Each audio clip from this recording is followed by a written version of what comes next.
Okay, good evening everyone. तो आज हम देखेंगे 8th क्लास की हिस्ट्री का पहला चैप्टर, जो कि है इतिहास के साधन। अब देखो, इतिहास का मतलब होता है हिस्ट्री। इतिहास का मतलब होता है हिस्ट्री। हिस्ट्री का क्या मतलब होता है? जो आज से पहले चीजें हो चुकी हैं। आज से पहले यानी कि कल हुआ होगा, वो भी एक हिस्ट्री है। कल से पहले परसों कुछ हुआ होगा, वो भी एक हिस्ट्री है। उससे पहले कुछ हुआ होगा, वो भी एक हिस्ट्री है। तो इतिहास यानी कि हमारा भूतकाल जो हो चुका है के साधन। साधन मतलब क्या होता है? साधन मतलब होता है एक जगह से दूसरी जगह जाने वाले।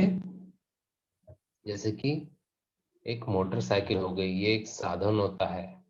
कार हो गई, ये एक साधन होता है। ऐसे ही टेलीफोन हो गया, ये बात करने का एक साधन है। तो ये सब साधन कहलाते हैं। ठीक है। तो इतिहास के ऐसे कौन कौन से साधन थे, ये हम देखेंगे इस चैप्टर में। हिस्ट्री देखो, नॉर्मली थोड़ा सा बोरिंग हो लगता है, लेकिन अगर उसे अच्छे तरीके से समझ के देखें तो बहुत इंटरेस्टिंग बन जाता है। क्योंकि हमको पता चलता है कि हमसे पहले के जो राजा महाराजा लोग थे या फिर बाकी के लोग थे, उन लोगों ने कैसे जिंदगी बिताई। ठीक है, तो चलो हम चैप्टर स्टार्ट यस करेंगे। सर। ओके, तो चैप्टर स्टार्ट करते हैं। हमने प्राचीन और मध्य युगीन भारत के इतिहास का अध्ययन किया है। इस वर्ष हम आधुनिक भारत का इतिहास के साधनों का अध्ययन करेंगे। इतिहास के साधनों में भौतिक, लिखित और मौखिक साधनों का समावेश होता है। इसी भांति आधुनिक तकनीकी विज्ञान पर आधारित दृश्य श्रव्य तथा दृश्य श्रव्य साधनों का भी समावेश होता है। ठीक है, ये बता रहे हैं कि अभी हम देखेंगे नए नए प्रकार के जो साधन थे, उनके बारे में हम जानेंगे। बस इतना ही बोला है। भौतिक साधन, देखो तीन साधनों को तीन पार्ट में बांटा गया है: भौतिक, लिखित और मौखिक। भौतिक मतलब होता है जो सामान वाला होता है। लिखित वाला होता है जो लिखा गया है, जो किताबों में बताया गया है खाली। और मौखिक तो सिर्फ हम हमको पता है, ना वो कहीं लिखा गया है ना ही कहीं पे है। सबसे पहले देखते हैं भौतिक। तो भौतिक साधन क्या हो गए? इतिहास के भौतिक साधनों में विभिन्न वस्तुओं, सिक्कों, प्रतिमाओं और पदकों आदि साधनों का समावेश किया जा सकता है। तो भौतिक साधन कौन कौन से होते हैं? जिसके अंदर कुछ सामान हो गया, या तो सिक्के हो गए, या फिर मूर्तियां हो गई। ठीक है, तो ये सारी चीजें हमारे आए थे भौतिक साधन में। भौतिक साधन में आए थे। भवन और वस्तु। भवन और वस्तु आधुनिक भारत का ऐतिहासिक कालखंड यूरोप के और विशेष रूप से अंग्रेज सत्ताधारियों और भारतीय रियासतदारों के शासन की व्यवस्था का कालखंड माना जाता है। ये चीज याद रखो, यूरोप और अंग्रेज। इस कालखंड के विभिन्न भवनों, पुलों, सड़कों, प्याऊ, फव्वारों जैसी वस्तुओं का निर्माण किया गया। इन भवनों में प्रशासनिक कार्यालयों, अधिकारियों, नेताओं तथा क्रांतिकारियों, अधिकारियों, नेताओं तथा क्रांतिकारियों के आवास, रियासतदारों के रजवाड़ों, किलों, कारावासों जैसी इमारतों का समावेश होता है। इन वस्तुओं में अनेक भवनों अथवा इमारतें आज अच्छी स्थिति में देखने को मिलती हैं। कुछ वस्तुएं राष्ट्रीय स्मारक के रूप में घोषित की गई हैं, तो कुछ भवनों में संग्रहालय स्थापित किया गया है। जैसे अंडमान की सेक्युलर जेल। हाँ, अभी देखो यहाँ तक का मैं समझाता हूँ। यहाँ तक क्या बनाया गया है? भवन और वस्तु। तो पुराने टाइम पे कि काफी सारी चीजें हैं, काफी सारे भवन है। भवन मतलब क्या होता है? ऐसे बिल्डिंग, देखो ये दिख रही है बिल्डिंग, ये ऐसी जो अंग्रेजों ने या फिर यूरोप वाले थे जो आए थे हम लोगों पे, जिन्होंने राज किया था, हमको गुलाम बना के रखा था, तो वैसे ही बहुत सारे उन्होंने ऐसे बिल्डिंगें भी हमारे देश में बना के रखी हैं। जैसे भवन, पुल भी बना रखे, बहुत सारे पुराने पुल बने हुए हैं। सड़कें बहुत सारी पुरानी हैं, उनके देखो नाम से तुमको पता लग जाएगा। उनके नाम होंगे कि लॉर्ड विलिंगटन रोड, ऐसे करके नाम होगा, तो नाम से पता लग जाएगा कि रोड भी वो अंग्रेजों के टाइम की है। फिर प्याऊ होंगे, फुवारे होंगे, ऐसे सब चीजें जो कुछ कुछ वहाँ के पहले के अंग्रेजों ने या फिर यूरोप के लोगों ने बनाई हुई थी। हमारे देश में बहुत सारी ऐसी जगह मिलेंगी जो अंग्रेजों द्वारा बनाई हुई हैं।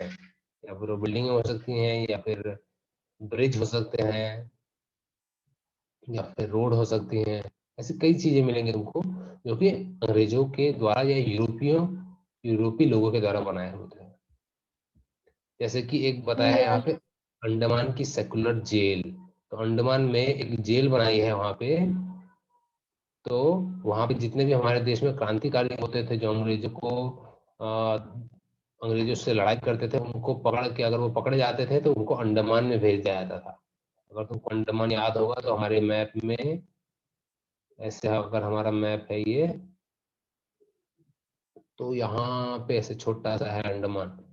तो सोचो अगर यहाँ पे मान लो महाराष्ट्र में, अगर तुम यहाँ पे पुणे में रह रहे हो, यहाँ पे से तुम एक क्रांतिकारी हो, तुमने बोला कि अंग्रेजों बाहर निकलो हमारे देश से, जाओ अपने देश में, अब इंग्लैंड में जाओ, और तुमको यहाँ पे अंग्रेजों ने पकड़ लिया, तो देखो यहाँ से तुमको इधर ऐसे जेल में डाल देते थे, सोचो।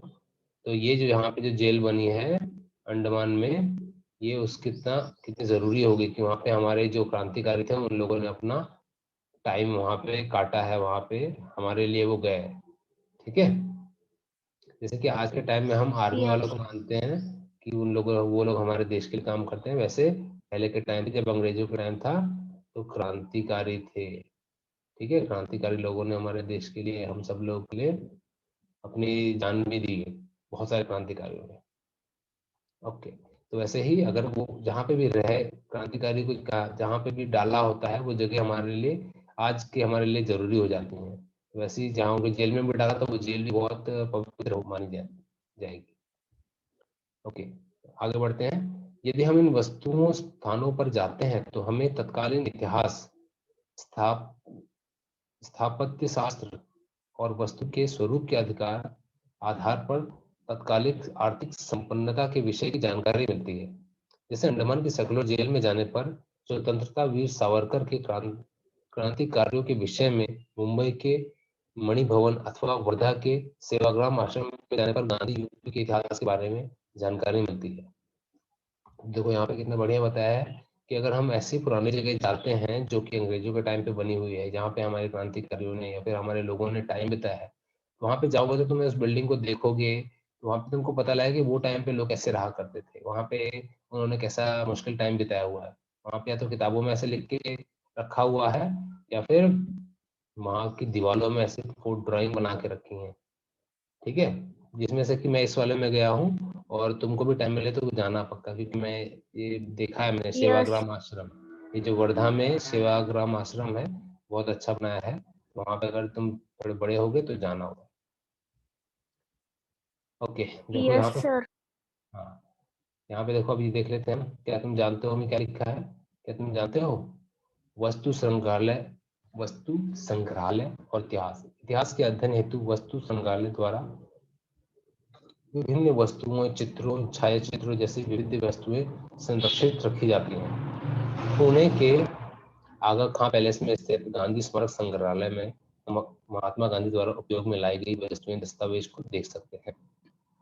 देखो, ये जो जगह है इसका नाम है आगा खां पैलेस। आगा खां पैलेस, यहाँ पर गांधी जी ने अपना टाइम बिताया हुआ था। तो ये जगह पुणे में है, और यहाँ पे बहुत सारे गांधी जी के सामान रखे हुए हैं, और उनके बारे में जानकारी है यहाँ पे। तो ऐसा ही होता है, जो जो पुरानी जगह होती हैं उनको सरकार संभाल के रखती है, और वहाँ पे जिन जिन बड़े लोगों ने, जिन जिन क्रांतिकारियों ने अपना टाइम बिताया है, उनके बारे में बहुत सारी जानकारियां मिलती हैं हमको वहाँ पे। और साथ साथ ये भी देखने को मिलता है कि वो जगह कैसी थी, वो कैसे बनाया गया था, वो तो तुम छू के और देख के ही समझ जाओगे। ओके, चलो आगे बढ़ते हैं। प्रतिमाएं और स्मारक। प्रतिमाएं और स्मारक। प्रतिमा मतलब होती है किसी की मूर्ति, और स्मारक मतलब होती है बिल्डिंग। चलो देखते हैं क्या है। स्वतंत्रता पूर्व और स्वतंत्रता पश्चात समय में अनगिनत व्यक्तियों के स्मारकों का निर्माण प्रतिरूप के रूप में किया गया। आधुनिक भारत में इतिहास के अध्ययन की दृष्टि से ये प्रतिमाएं भी महत्वपूर्ण है। विभिन्न प्रतिमाओं के आधार पर हमें तत्कालिक शासकों और समाज के प्रतिष्ठित व्यक्तियों के विषय में जानकारी प्राप्त होती है। प्रतिमा के नीचे पार्टी पर संबंधित व्यक्ति का पूरा नाम, जन्म मृत्यु का उल्लेख, इस व्यक्ति के कार्यों का संक्षेप में उल्लेख, जीवन पट के विषय में जानकारी प्राप्त होती है। महात्मा ज्योतिराव फुले, लोकमान्य तिलक, डॉक्टर बाबा साहब अम्बेडकर की प्रतिमाओं की तरह विभिन्न घटनाओं की स्मृति के निर्माण में किए गए स्मारक की संबंधित घटनाओं के कालखंड, उन घटनाओं से जुड़े व्यक्तियों आदि की जानकारी देते हैं। जैसे विभिन्न स्थानों पर शहीद स्मारक। तो देखो यहाँ पे क्या बताया गया है, कि अब तुम देखोगे, जैसे मैं डांगी चौक का एग्जांपल देता हूँ, वहां पे तुम देखोगे तो शिवाजी महाराज की एक बड़ी सी घोड़े पे वो घोड़ा है और ऐसे करके एक मूर्ति है ना, ऐसे करके वो बैठे हुए हैं। Yes sir. हाँ, तो और उसके नीचे अगर तुम जाओगे, अब अगली बार जाओगे तो ध्यान से देखना, बहुत ऐसे बहुत कुछ लिखा हुआ है, तो उसको पढ़ना क्या लिखा है, ठीक है। सर वो हम लोग एक दिन रोहित सर के साथ गए थे ना, तो वो पढ़ा था पूरा। हाँ, तो उसको, उसमें वही लिखा होता है कि उन लोगों ने क्या क्या किया है, तो वो उनका कब जन्म हुआ, उनकी मृत्यु कैसे हुई, और उन्होंने क्या किया है, ये सब थोड़ा सा शॉर्टकट में वहां पे बताया होता है। तो कभी भी जब भी कहीं जाते हो, ऐसी मूर्ति कहीं दिखती है किसी के भी बारे में, ऐसे मूर्ति देखो, छत्रपति महाराजा इनके बारे में तो हम सभी लोग जानते हैं, लेकिन बहुत सारे तुम ऐसे जाओगे वहां पे तुमको मूर्तियां दिखेंगी जहाँ जिनके बारे में तुम पहली बार देख रहे होगे, तो उनको पक्का से ये चीज पढ़ना, ठीक है। कुछ यस। जानकारी मिलेगी कि उन्होंने हमारे देश के लिए क्या किया है, और कितने जरूरी आदमी है, हमको पता ही नहीं उनके बारे में। ओके, जैसे देखो यहाँ पे और भी नाम लिखे हैं, महात्मा ज्योतिराव फुले, लोकमान्य तिलक, बाबा साहब अम्बेडकर, ऐसे कुछ कुछ लोगों के नाम यहाँ लिखे हैं, लेकिन ऐसे बहुत सारे हैं, मतलब लाखों में लोग होंगे, हजारों लाखों लोग होंगे जिन्होंने भारत के लिए किया है बहुत महत्वपूर्ण काम, ठीक है। तो जैसे कभी मूर्ति दिखती है, तुम जैसे जाओगे, जब तुम स्टेशन की तरफ जाओगे वहां पे बहुत सारे अलग अलग हैं, फिर तुम इस तरफ भी जाओगे, चिंचवड़ा और पिंपरी की तरफ भी जाओगे, वहां पे मूर्तियां दिखेंगी तुमको। चौराहों पे देखा करो, खासकर जहाँ पे चौराहा होता है ना, जहाँ चार रास्ते मिलते हैं, वहां पे बीच में कुछ बना होता है, ज्यादातर मूर्तियां बीच में ऐसे होती हैं, और फिर उनके नीचे लिखा रहता है। तो जब भी ट्रैफिक कम हो, तो पापा या मम्मी के साथ जाना, वहां पे पढ़ना क्या क्या लिखा है, ठीक है। ओके, चलो आगे बढ़ते यस। हैं। करके देखें, तो देखते हैं क्या करके देखने को बता रहे हैं। अपने समीप के परिसर में पाए जाने वाले स्मारकों प्रतिमाओं की जानकारी प्राप्त करो, उनके आधार पर तुम्हें उस घटना अथवा व्यक्ति के विषय में कौन सी जानकारी प्राप्त होती है उसे लिखो। देखो यही बता रहे हैं जो मैंने अभी बोला, ठीक है।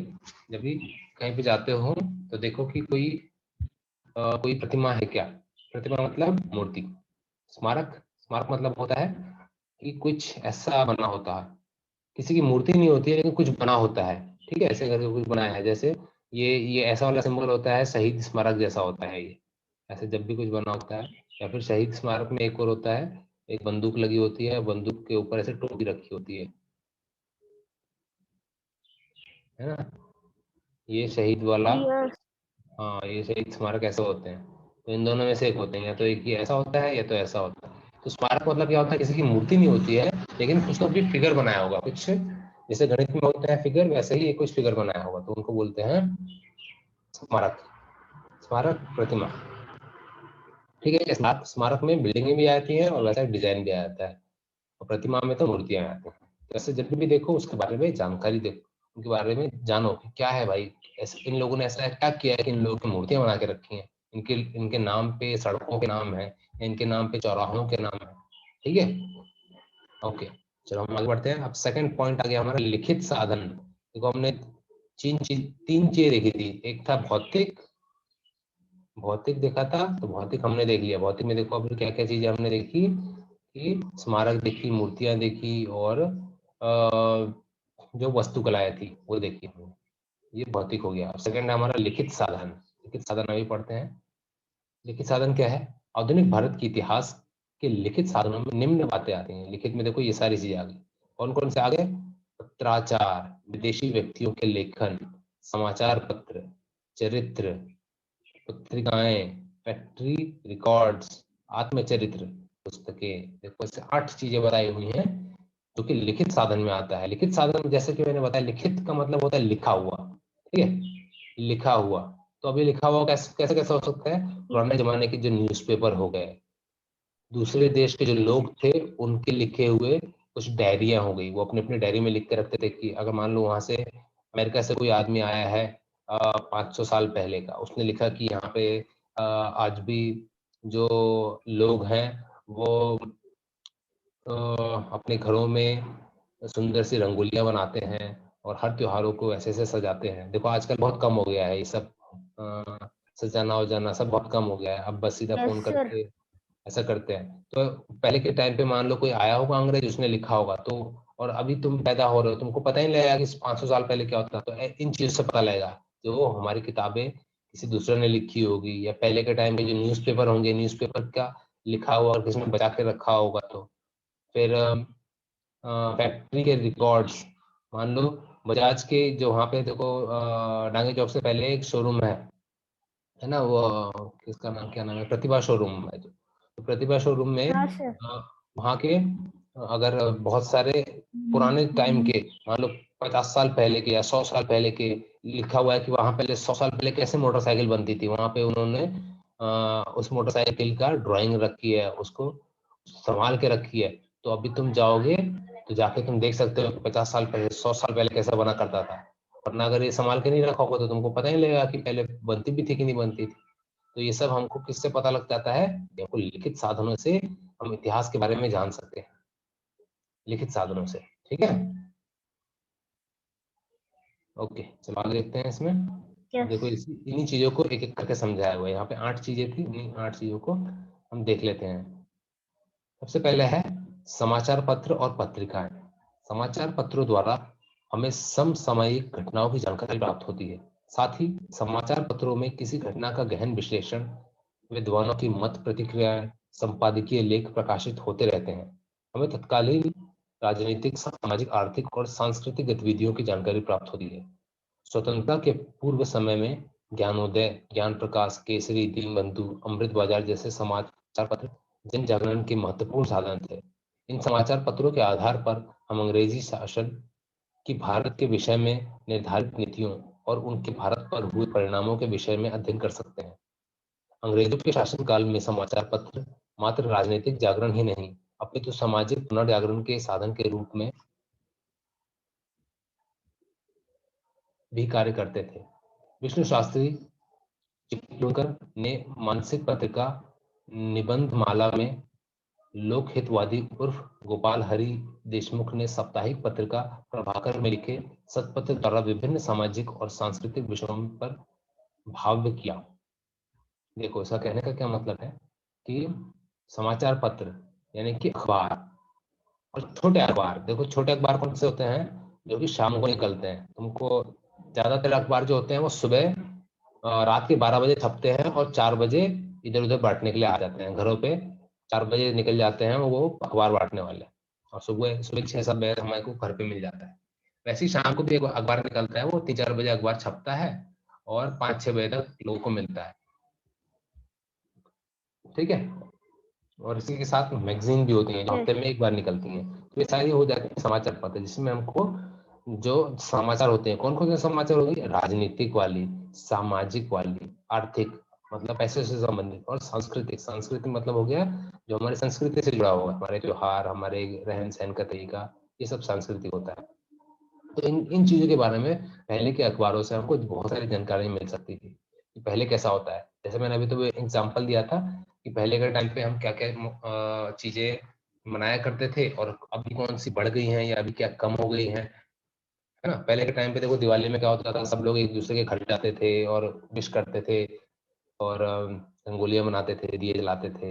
अब सब देखो कम हो गया है, अब सब घर यस। पे अपनी लड़ियां लगा देते हैं और बस उसी से हो जाता है। कुछ लोग पटाखे फोड़ते हैं, कुछ लोग नहीं फोड़ते हैं, अभी मिलने भी नहीं जाते हैं, ज्यादा लोगों के घरों पे व्हाट्सएप से मैसेज भेज देते हैं, बस हो जाता है ना।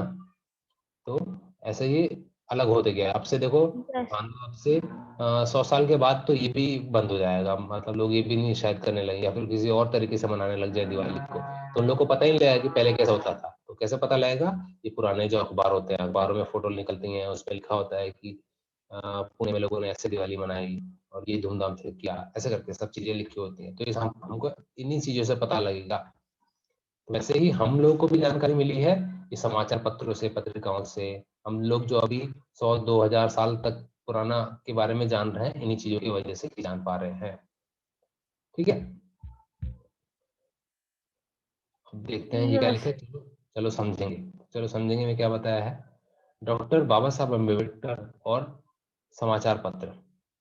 डॉक्टर बाबा साहब अम्बेडकर ने 1920 ईस्वी के जनवरी महीने में मूक नायक नामक प्राशिक पत्रिका प्रारंभ की, परंतु उन्हें अगला विद्यार्जन करने हेतु इंग्लैंड जाना पड़ा। अतः उन्होंने इस पत्रिका का दायित्व अपने सहयोगी पर सौंपा। डॉक्टर बाबा साहब अम्बेडकर ने अप्रैल 1928 ईस्वी में बहिष्कृत भारत नामक पत्रिका प्रारंभ की।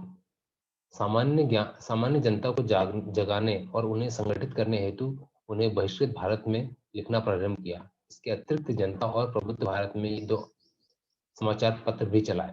तो देखो यहाँ पे कैसे जानकारी दी हुई है कि डॉक्टर बाबा साहब अम्बेडकर ने 1920 में अपना एक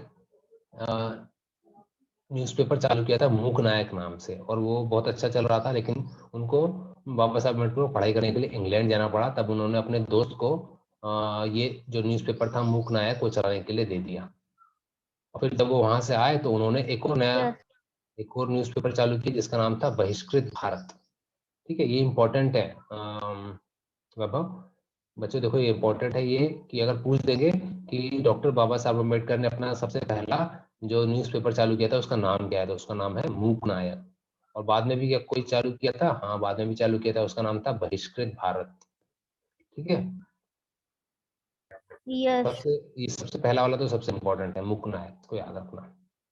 तो ऐसे ही करके देखो, बाबा साहब अम्बेडकर ने भी अपना चलाया न्यूज़पेपर, क्योंकि पहले के टाइम पे ऐसे इंटरनेट वगैरह तो था नहीं। सब लोग जो जानकारी मिलती थी लोगों को वो न्यूज़पेपर से ही मिलती थी, या फिर अगर कोई किसी को बता देता था तो ऐसे मिलती थी। लेकिन किसी को बता देता था तो जरूरी नहीं है कि वो सच है कि नहीं। जैसे हमने कुछ टाइम पहले अभी फेक न्यूज वाला देखा है ना, अभी तुम्हारी पड़ोस की आंटी बोल दी कि वहां पे लड़ाई चल रही है, भागो जाके वहां पे जाके तुम्हारे दोस्त को पीट रहे हैं।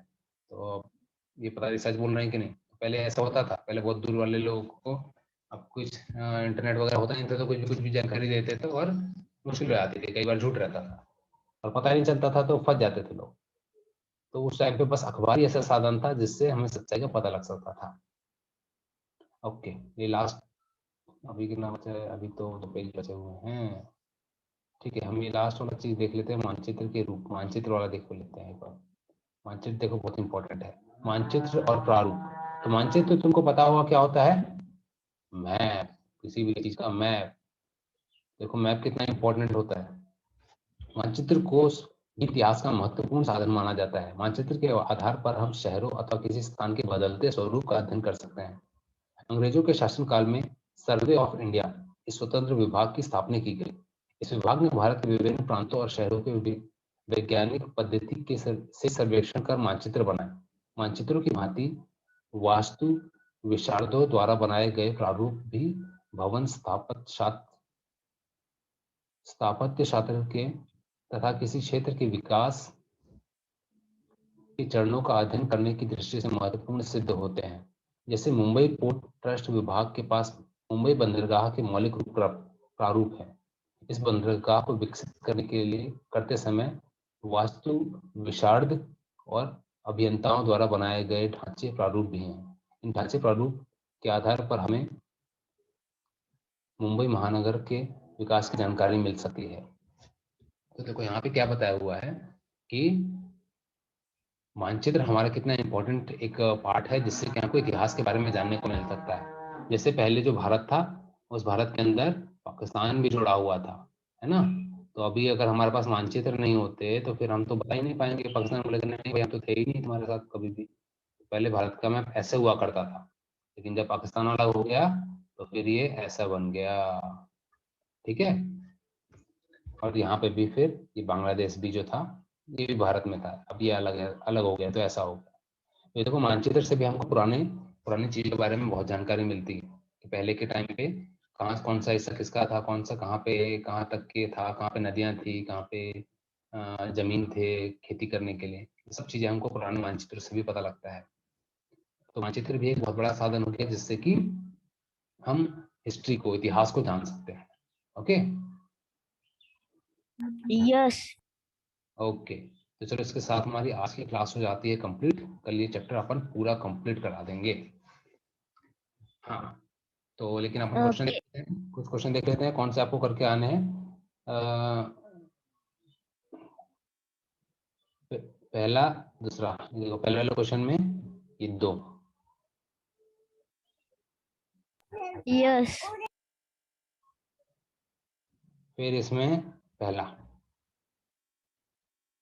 यस फिर ये वाला थर्ड वाला छोड़ देना, ठीक है, बस इतने हैं। Yes sir.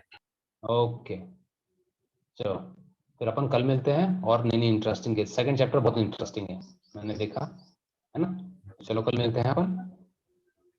Bye sir. Bye bye.